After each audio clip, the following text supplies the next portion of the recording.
Olá, bom dia, bem-vindo. Mais uma vez, nosso momento de reunião, de reflexão em volta da Palavra de Deus.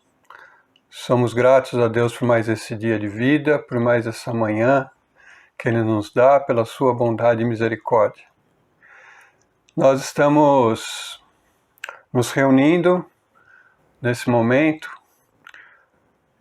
pela bondade de Deus e pela graça dele, para podermos meditar sobre a palavra de Deus, nesse momento da nossa existência, da nossa vida. É muito importante o referencial que nos dá a palavra de Deus. E eu quero, antes de começarmos, orar para que Deus possa nos abençoar nessa meditação. Pai querido, obrigado por esse domingo, obrigado por esse dia maravilhoso que o Senhor tem nos dado, pela vida, por tudo que o Senhor tem concedido a nós, Pai. Oramos te agradecendo e pedindo que a Tua palavra possa tocar o nosso coração, a nossa vida, para que a gente venha a compreender a Tua vontade, compreender a realidade da vida, de acordo com o que o Senhor deseja, Pai. E essa é a nossa oração, esse é o nosso pedido, que Teu Espírito Santo nos guie, Senhor. Em nome de Jesus. Amém. Meus irmãos, nós vamos meditar nessa manhã sobre um texto de um livro que eu tenho apreciado bastante, que é um desafio para a minha vida e que eu tenho aprendido muito, e também um livro que muitas vezes não é compreendido, não é muito bem interpretado, causa algum desconforto, mas é um livro inspirado pelo Espírito Santo, é um livro que foi colocado na Bíblia pela vontade de Deus, para que a gente pudesse aprender e conduzir a nossa vida com sabedoria. Eu estou falando do livro de Eclesiastes. O livro de Eclesiastes é um livro que nos mostra a realidade debaixo do sol, a realidade daqui, agora, de como a gente vive. Ele faz perguntas que muitas vezes não tem resposta. Ele faz perguntas que a gente nem sempre tem a coragem de fazer. E ele lida com temas e com assuntos que fazem parte da nossa vida e que também muitas vezes a gente não para pensar e para refletir. E eu queria hoje lançar aqui uma introdução ao livro de Eclesiastes. Nós vamos falar um pouquinho dele no decorrer dos próximos domingos. Eu espero que você possa se alegrar com esse livro e também se sentir muito desafiado. E eu vou usar aqui uma metodologia, vamos dizer assim, de pregação, que é a pregação do Eclesiastes. O Eclesiastes nem sempre ele responde as perguntas, mas ele não deixa de fazer as perguntas para que a gente possa, vamos dizer assim, lutar com elas, batalhar com essas questões, lutar com essas questões diante de Deus. E cada um de nós tem que entender e compreender certas situações que a gente vive, certos momentos que a gente vive, porque muitas vezes são situações muito particulares e outras vezes são situações comuns, mas que nos afetam de uma forma específica. Por isso eu creio que você que tem relacionamento com Deus, você que conhece Jesus como seu Senhor e Salvador, você que está vivendo nessa vida debaixo do sol, você precisa ter algumas respostas, você precisa ter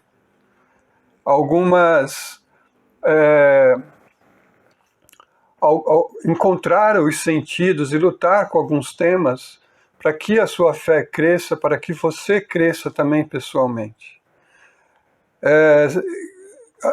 Eclesiastes é um livro atualíssimo.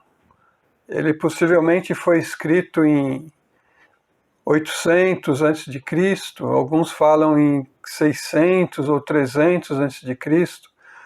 O fato é que passaram-se aí 2.000, 2.500 anos e o livro continua atualíssimo, é como se estivesse sendo escrito hoje, porque as questões que Eclesiastes, que Salomão se debate, são as questões da vida, e principalmente a questão da vida diante da morte, a vida diante da finitude, a vida diante da transitoriedade, a vida que é como um vapor, como uma neblina, que você olha e o céu está nublado, aquela neblina tomando conta de tudo, dali a pouco você olha de novo e já não tem mais neblina.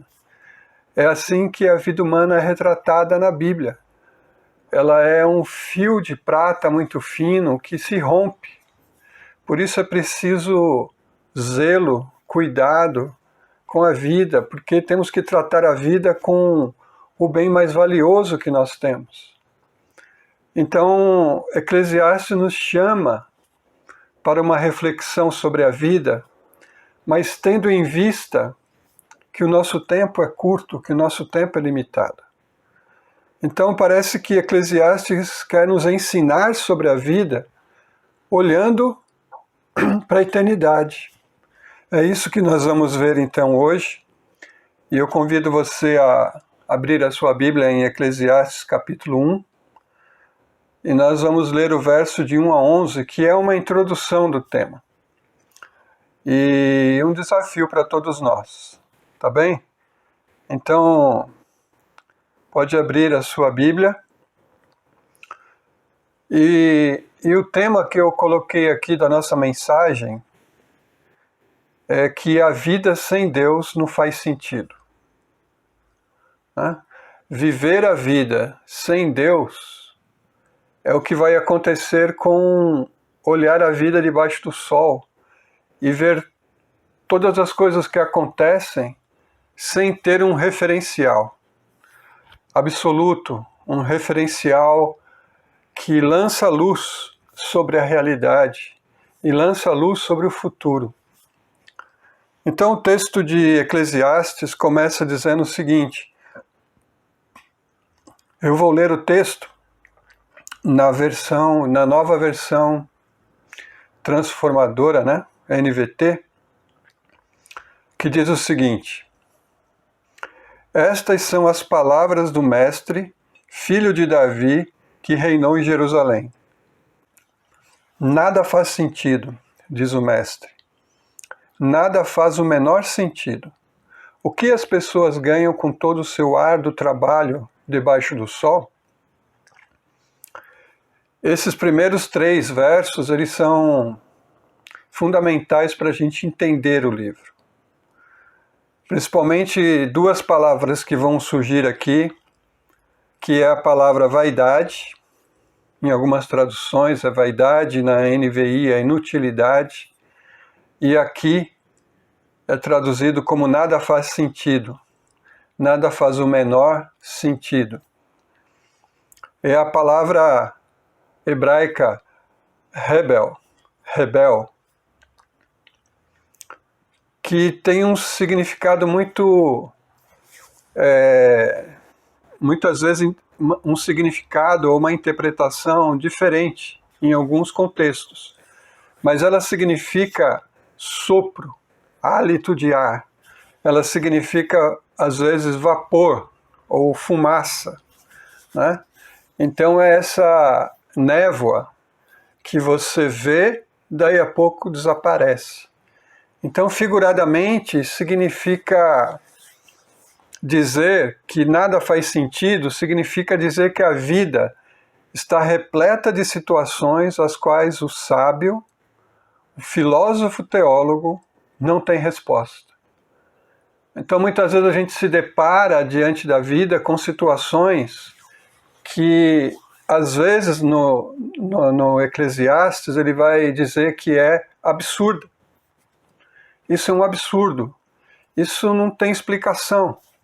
Como é que você encontra uma explicação para essa situação, para essa atitude, para esse comportamento?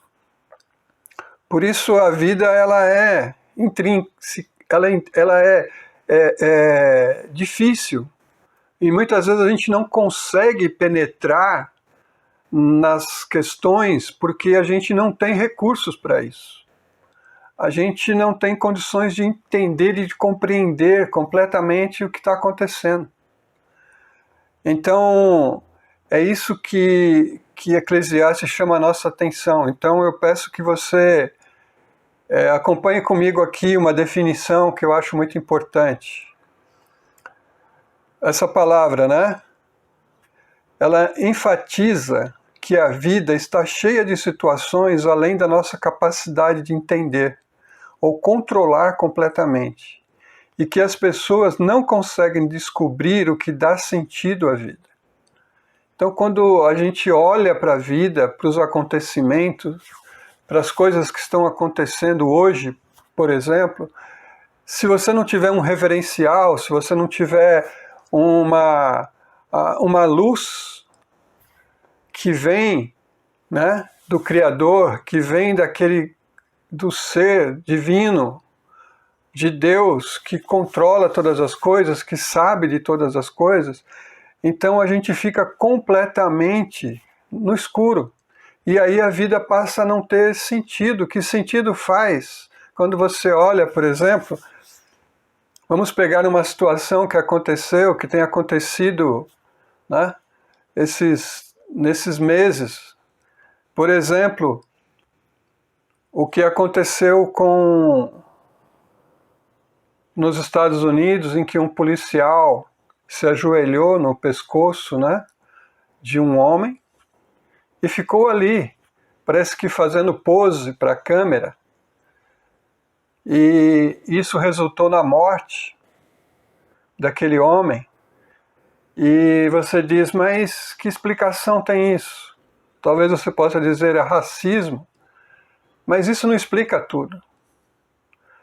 Né? Por que aquele homem, por que naquele momento, por que essa situação, por que aconteceu isso?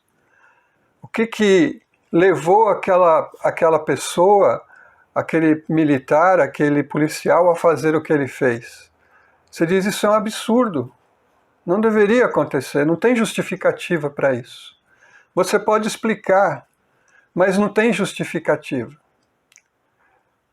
Por exemplo, uma situação também muito trágica, uma senhora, uma empregada doméstica, uma mulher, uma funcionária, que vai passear com o cachorro da patroa e deixa o filho de 5 anos aos cuidados dela.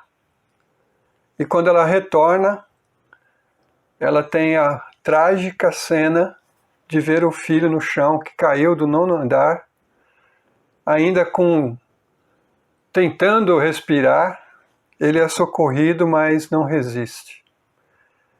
E você vê a ironia de tudo isso, a cena trágica que é isso, porque você diz, isso é um absurdo.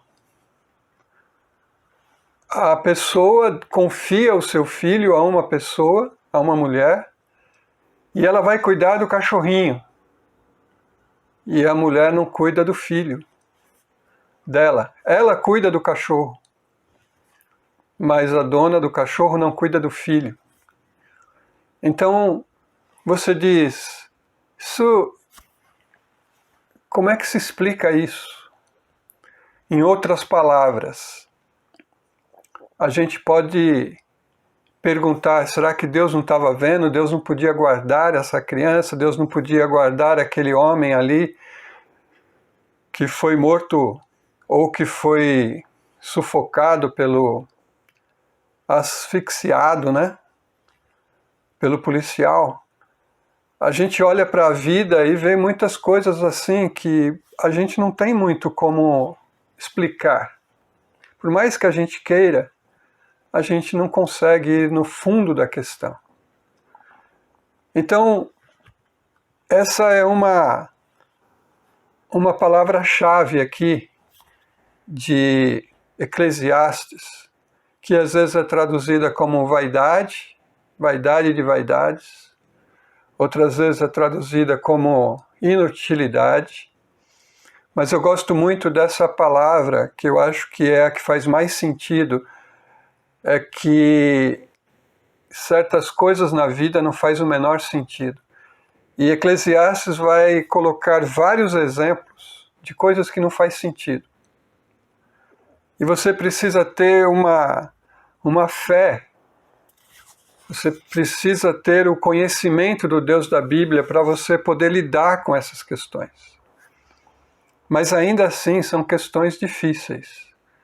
Então eu quero deixar bem claro para você que Eclesiastes é um livro que nos tira da nossa zona de conforto. Eclesiastes é um livro que diz para nós que por mais honesto que você seja, nem sempre você vai ser valorizado. Que por mais amoroso que você seja, e por mais respeitoso que você seja, nem sempre você vai ser reconhecido. Eclesiastes diz para nós que a vida não é uma matemática de 1 mais 1 é igual a 2, faça A e vai acontecer B. Faça C, vai acontecer D. Ele diz, a vida não é assim. A vida tem as suas incongruências, a vida tem as suas dificuldades, a vida tem as suas surpresas, a vida tem as suas injustiças, a vida tem momentos, como ele vai falar no capítulo 3, nós vamos falar isso depois. A vida é marcada por momentos de alegria, mas também é marcada por momentos de tristeza. A vida é marcada pelo nascimento, mas também é marcada pela morte, pelo luto. Então essa é a vida.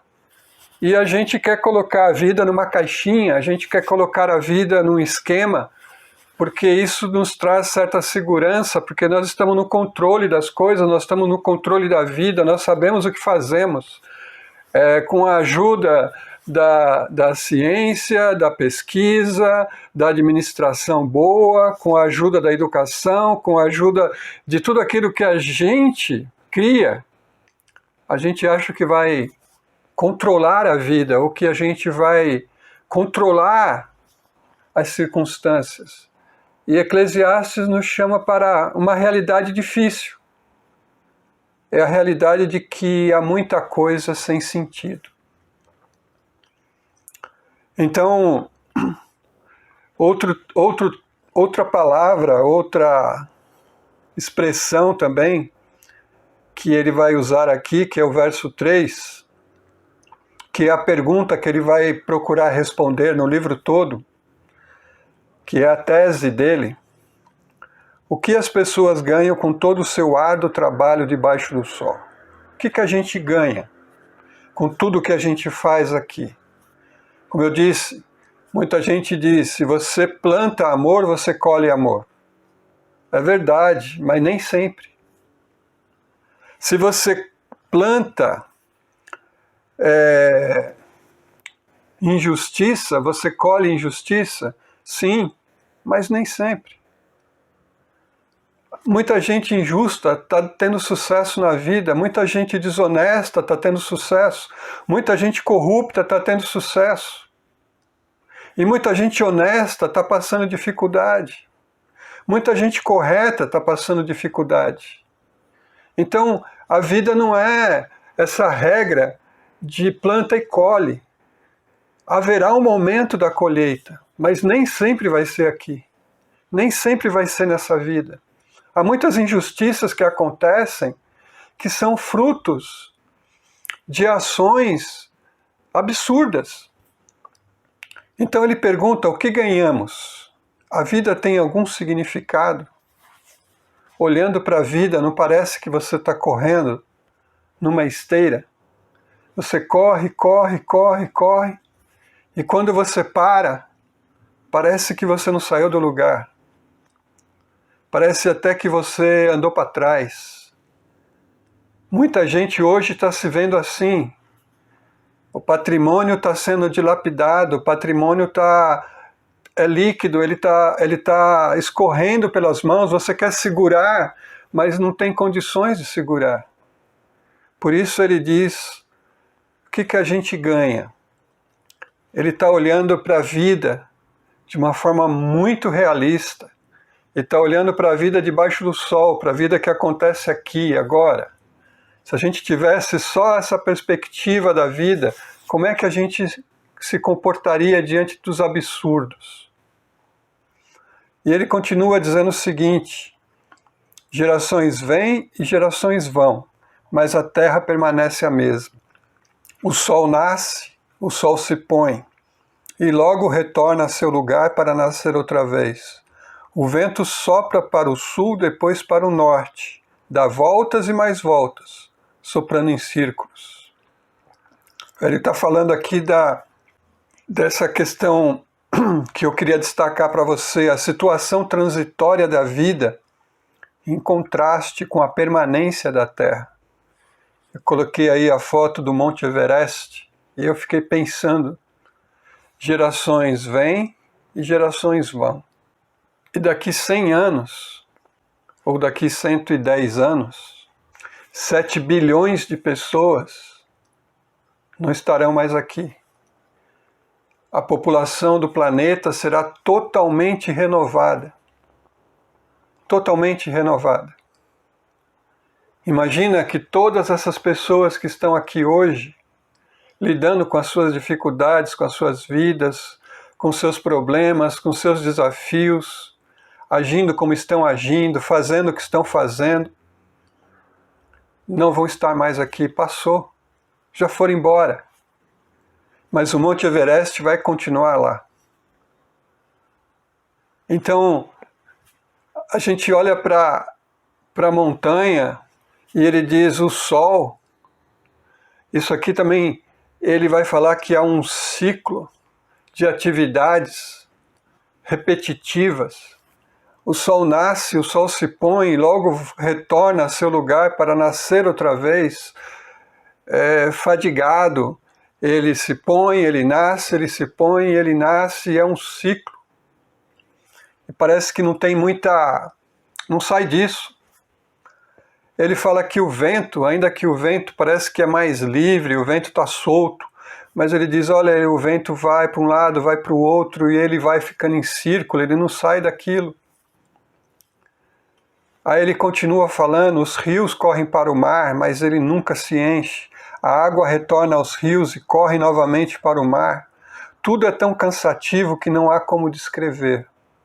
Não importa quanto vemos, nunca ficamos satisfeitos.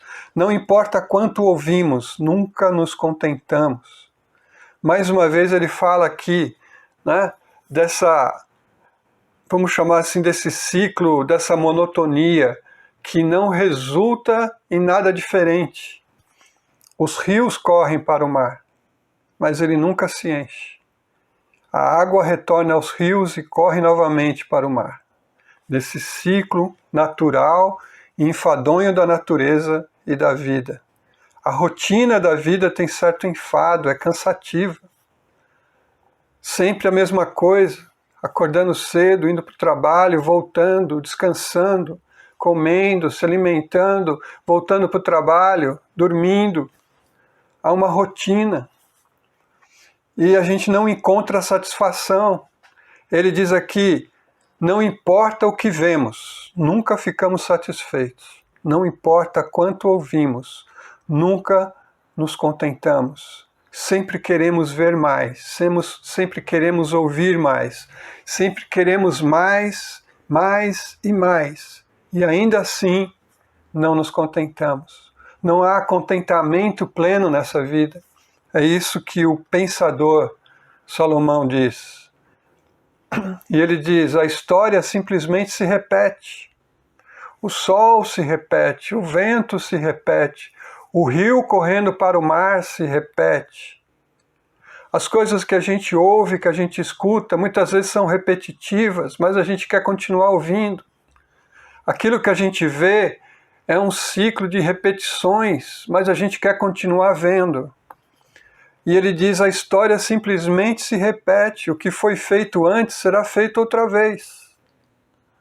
Parece que ele está dizendo que a história também gira em ciclos, mas depois ele vai esclarecer melhor sobre isso. Mas na verdade o que ele está dizendo é que há uma rotina, é que há tempos e tempos e tempos, e a gente não sai do tempo que vai tendo os acontecimentos. E ele diz assim, nada debaixo do sol é realmente novo.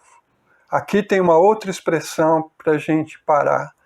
Nada debaixo do sol. Ele está olhando a vida no aqui e agora. Ele está olhando a vida para o já e não para o depois. Ele está olhando a vida onde a vida acontece. Por isso essa expressão debaixo do sol. Olhei para a vida, como ela acontece, aonde ela acontece. E o que eu vi? Muita coisa que eu não entendo. Muita coisa que não faz sentido. Muita coisa que não tem explicação. De vez em quando, ele diz, alguém diz, isto é novidade. O fato, porém, é que nada é realmente novo. Você pode dizer, mas quanta novidade nós temos, quanta tecnologia nova, quantas coisas novas aconteceram desde o tempo dele para cá. É verdade. Mas ele não está falando disso. Ele não está dizendo que não existe novidades, que não existe coisas que são feitas diferente. Mas a gente ainda continua com as mesmas necessidades, a gente ainda continua fazendo as coisas do mesmo jeito que se fazia antes. A gente ainda continua comendo, a gente ainda continua bebendo, a gente continua se vestindo, a gente continua se comunicando. Hoje a gente continua andando de um lugar para o outro, a gente continua viajando, a gente continua escrevendo e publicando o que se escreve, mas de uma forma diferente. Mas a gente não deixa de fazer as mesmas coisas sempre. A essência não mudou. É como você fala assim, por mais que a gente mude, as coisas parecem as mesmas, não é verdade? A gente olha para a nossa política brasileira e diz, olha, por mais que a gente tenta mudar, as coisas continuam do mesmo jeito. Entra e sai governo, e as coisas continuam, parece que da mesma forma. É isso que ele está dizendo, não tem nada novo. A frase sob o sol refere-se a um agora, ao invés de um lá. Sob o sol aponta para estes dias, agora, enquanto a terra durar. Neste período de tempo, é assim que as coisas são. É assim que as coisas são. E ele chega no verso 11. Não nos lembramos do que aconteceu no passado. E as gerações futuras tampouco se lembrarão do que fazemos hoje. Nem isso ele diz que resiste ao tempo. Aquilo que a gente faz, aquilo que a gente realizou, talvez você diga assim, eu quero deixar a minha marca, eu quero deixar o meu legado, isso é muito importante, mas ele diz, esse legado não é permanente. Nada debaixo do sol é permanente, tudo é transitório e intrincado. Por isso ele diz, daqui 100 anos, 200 anos, 500, 1000 anos, quem vai lembrar do que a gente fez? Será que vão lembrar desse dia? Será que vão lembrar dessa situação que a gente viveu? Como é que isso será lembrado? Então, essa é a questão, muita gente diz, vai ficar eternizado na história, mas parece que o sábio, o mestre, ele está dizendo, existe uma amnésia histórica, que as pessoas não lembram do que foi feito. Então, qual o sentido de tudo isso? Veja bem o que um filósofo chamado Nietzsche, ele pensava. Esse é mais ou menos um resumo de um pensamento da obra de Nietzsche. É uma forma bem interessante de olhar e dizer assim, nem o mundo, nem a história humana tem sentido. Ordem racional e objetivo. Só há um caos desprovido de razão, sem qualquer direção ordenadora, do qual nenhuma providência toma conta. Não há outro mundo, apenas este. O resto é ilusão. Esse seria mais ou menos a síntese do pensamento de Nietzsche. Ele olha para esse mundo e diz: o mundo é um caos, não tem sentido, muita coisa não faz sentido, não tem nenhuma direção, ninguém está dirigindo nada, isso aqui está solto, não há nenhuma providência tomando conta disso. E também não tem outro mundo. Nós estamos destinados a viver aqui, a morrer aqui e acabou. Essa é a história humana. Essa é a existência humana. Mas o que o Eclesiastes está dizendo? Justamente o contrário. O propósito de Eclesiastes é, portanto, uma exploração da esterilidade da vida quando não há fé prática em Deus.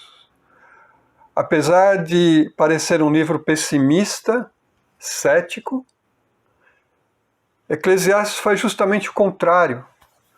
O mestre, o sábio Salomão, ele provoca-nos por meio desse ceticismo que muitas vezes faz parte da nossa vida. Ele diz que o que Eclesiastes quer é que a gente olhe para as coisas e diga: isso não faz sentido. E se você não tiver uma fé em Deus, e uma fé prática, não teórica, mas uma fé prática em Deus, a vida vai parecer muito sem sentido. Você vai ficar muito parecido com Nietzsche. E ele diz o seguinte: o pregador deseja livrar-nos de uma vida cor-de-rosa, de autoconfiança sem Deus, com o inevitável cinismo e amargura que acompanham. Quer livrar-nos ainda da confiança na sabedoria, no prazer, nas riquezas, na justiça e integridade humanas. Seu desejo é levar-nos a ver que Deus está presente, que Ele é bom e generoso, e que apenas esta perspectiva torna a vida coerente e cheia de significado. Então a mensagem do Eclesiastes, ela é uma mensagem incômoda, ela é uma mensagem que quer nos tirar da zona de conforto, ela é uma mensagem que quer nos livrar dessa ideia de que se você for crente, sua vida vai ser cor-de-rosa. Há muita gente vivendo nessa ilusão, irmãos. Há muita gente que está querendo Cristo, está querendo confiar em Deus para que a vida dele dê certo, para que os planos e projetos deem certo. Porque ele já definiu o que ele quer para a vida dele e agora Deus entra na equação como servo dele para fazer o que ele deseja. Ao invés da gente entrar para fazer o que Deus quer. Então Deus muitas vezes ele é um Deus construído pela nossa imaginação, um Deus construído pelo nosso desejo para nos servir, para ser um Deus bonzinho, um Deus que vai deixar a nossa vida cor-de-rosa. E Eclesiastes bate de frente com isso, por isso é um livro que incomoda. Ele quer nos livrar da autoconfiança, achando que a gente é capaz de viver a vida sem Deus, que a gente é capaz de encontrar sentido para a vida sem Deus, que a gente é capaz de resolver as coisas e de dar um sentido e um significado para as coisas fora de Deus. Essa autoconfiança que nos leva à independência de Deus. E ele está dizendo: não tem jeito, se você seguir por esse caminho, você vai chegar no cinismo, você vai chegar na incredulidade, você vai chegar no agnosticismo, você não vai ter mais certeza de nada. Ele diz que Eclesiastes quer nos livrar da confiança de que a gente pode encontrar sentido, que a gente pode encontrar significado se a gente saber mais, conhecer mais, ou se a gente tiver mais momentos de prazeres, de satisfação, ou quem sabe juntando riqueza, acumulando bens, ou quem sabe confiando na nossa própria justiça, ou na nossa própria integridade, Então tudo isso pode trazer algum sentido para a vida, pode trazer alguma coisa permanente, mas ele está dizendo, não tem nada permanente fora de Deus. A gente tem que colocar Deus de forma prática na vida, porque senão a gente não vai conseguir superar as dificuldades, as inconsistências, os absurdos que a gente tem que lidar, porque a gente está aqui vivendo debaixo do sol. Olha o que o autor aqui, Kolakowski, isso mesmo, Kolakowski. Ele é um doutor, ele é professor, doutor em filosofia, que deu aula e ele faz um resumo, uma síntese do pensamento de Nietzsche, e ele diz o seguinte: por trás da barulhenta exaltação da vida, da apoteose do que é sublime, poderoso e grande, trepida um incurável desespero da mente ferida com sua própria descoberta do absurdo da existência. Por mais barulho, por mais agitação, por mais que se fale de forma sublime da vida, por mais que tenha planos e projetos filosóficos sobre a vida e como encarar a vida e como tornar a vida grande e majestosa, por mais que a gente queira ser poderoso e se empoderar, por trás dessa mente há um desespero, porque se descobre que a vida nada mais é do que uma existência absurda. Por quê? Porque Deus não entrou na equação. Porque nós estamos vivendo de acordo com o destino. Porque nós estamos vivendo de acordo com o que a gente pode fazer, de acordo com a nossa força, de acordo com o nosso conhecimento, de acordo com o que a gente é capaz de construir, de resolver e de entender.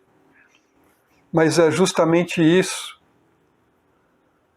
que Eclesiastes está condenando, dizendo: se você continuar achando que pode, que consegue, que tudo vai correr de acordo com o que você planejou, você vai se deparar com situações que vão colocar em prova, que vão colocar em xeque até mesmo a sua fé. Por isso, Eclesiastes é um livro que precisa ser lido tendo em vista o que Deus é e o que Deus faz, e o que Deus está fazendo. E a gente vai perceber isso na leitura do texto de Eclesiastes, que a gente só vai encontrar sentido para a vida se Deus abrir os nossos olhos. E a gente só vai conseguir desfrutar de uma bebida, de uma comida, a gente só vai conseguir desfrutar do trabalho das nossas mãos se Deus nos abençoar e nos ajudar. Porque senão a gente não vai encontrar prazer nessas coisas. Ou um prazer que é fútil, um prazer que é muito passageiro. E eu convido você para a gente ler um texto que a gente já falou esses dias, eu quero voltar nele. É o texto de Apocalipse 21, 3 e 4, a gente termina com esse texto. Lá no final do Apocalipse, no final da revelação, João, ele vê a cidade santa descendo do céu. E ele diz assim: agora o tabernáculo de Deus está com os homens, com os quais ele viverá. Eles serão seus povos. O próprio Deus estará com eles e será o seu Deus. Ele enxugará dos seus olhos toda lágrima. Não haverá mais morte, nem tristeza, nem choro, nem dor, pois a antiga ordem já passou. Não haverá mais choro, não haverá mais morte, não haverá mais tristeza, não haverá mais absurdos, não haverá mais contradições, não haverá mais situações inexplicáveis, não haverá mais uma vida sem sentido, uma vida sem propósito. Deus presente, realizando completamente o desejo da nossa alma, da nossa vida, pela perfeição. E aí o texto continua. A cidade não precisa de sol nem de lua para brilharem. Notem, a cidade não precisa de sol nem de lua para brilharem sobre ela, pois a glória de Deus a ilumina e o Cordeiro é a sua candeia. Sim, Eclesiastes, a vida acontece debaixo do sol. E se debaixo do sol há canseira, há enfado, se debaixo do sol há situações absurdas, agora, na cidade santa, não tem mais sol, não tem mais lua, não tem mais essas incongruências, não tem mais essas dificuldades, porque agora a gente não vive mais debaixo do sol, agora a gente vive debaixo da glória de Deus e da glória do Cordeiro que ilumina toda a cidade. Então, quando a gente se depara com as incongruências da vida, quando a gente se depara com os desafios da vida, como é que a gente reage? A gente precisa encontrar sentido no que Deus diz, no que Deus é, no que Deus faz. E hoje nós vamos ter um tempinho aqui. Eu espero que você tenha um tempo aí na sua casa para poder celebrar a ceia com a sua família, ainda que essa não seja a maneira, né, vamos dizer assim, porque a maneira de se celebrar a ceia é juntos, como comunidade, como corpo, juntos. Mas se você puder aí, isso aqui também, o pão e o vinho, ou o cálice, né, o suco, ele nos lembra da vida de Cristo. E quando a gente olha para a vida de Cristo, você pode ver que a vida dele foi marcado também por injustiças. Foi marcado pela incompreensão. Foi marcado pelo deboche, pelo cinismo. Veja, ele semeou o bem, ele semeou a verdade, ele semeou a bondade, mas morreu numa cruz, de forma violenta, injusta, debaixo de zombaria. Então, se você olha para Cristo com os olhos daqui, você pode imaginar que Cristo foi um fracassado, que Cristo tentou mudar o sistema e foi engolido pelo sistema, foi triturado pelo sistema. Mas quando você olha para o fato com os olhos de Deus, quando Deus tira a venda dos nossos olhos para a gente contemplar o que estava acontecendo, então aquele momento de dor, de sofrimento, de rejeição, de abandono, aquele momento que era um absurdo, porque estavam ferindo o amor, estavam crucificando o amor encarnado, a bondade encarnada, mas aquele absurdo se transformou na maior vitória, no maior presente que a gente tem, que é a salvação, que é a vitória sobre a morte, que é um futuro grandioso e glorioso para o povo de Deus. Mas houve aquele momento de dor e de tristeza. Por isso Jesus disse, no mundo tereis aflições, mas tende bom ânimo. Eu venci, vocês vencerão. Essa é a promessa de Deus para a nossa vida. Ele está conosco. Eu estarei com vocês todos os dias, até o fim, até a consumação. Então, a vida não é cor-de-rosa, não é mesmo. E você sabe disso. Você tem vivido dias assim difíceis. Mas em meio a tudo isso, existe um propósito que a gente vai ver aqui em Eclesiastes. Existe a bênção de Deus sobre a sua vida e sobre o que você faz. Ainda que isso aparentemente não esteja tão evidente. E é isso que a gente vai conversar no próximo domingo. Então, fique com essa palavra. Aqui debaixo do sol, a gente vai ter dificuldades, mas tenha bom ânimo, tenha coragem, vá em frente, siga em frente, pela fé, confiando em Cristo, confiando em Deus. Porque há um tempo em que não haverá mais sol, não haverá mais lágrima, não haverá mais dor, não haverá mais nada disso. Porque lá nós vamos viver debaixo da luz e da glória de Deus e do Cordeiro. Amém? Que Deus possa abençoar o seu domingo, a sua semana, que você possa ter esse tempo agora para participar com a sua família, lembrar não só do sofrimento de Cristo, mas lembrar da esperança que esse sofrimento nos deu e lembrar que Ele voltará. Nós estamos muito ocupados com as coisas daqui, nós estamos muito preocupados. Então, o nosso momento hoje é muito focado nas notícias, focado na realidade, focado na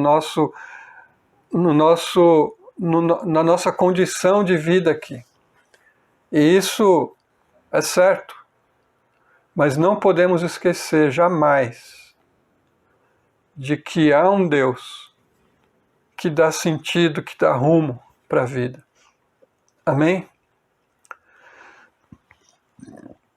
Pai amado, ajuda-nos, Senhor, a viver as dificuldades da vida. Ajuda-nos, Senhor, a viver esses momentos que são tão duros, são tão difíceis. Momentos em que nós não encontramos explicação, nós não encontramos sentido. Porque a nossa visão é limitada, porque o nosso conhecimento da realidade é limitado, Senhor.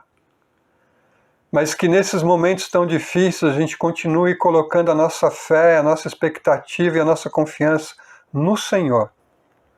Porque o Senhor vê o todo. O Senhor vê o passado, o presente e o futuro. O Senhor é sábio para planejar e para construir a nossa vida, Pai.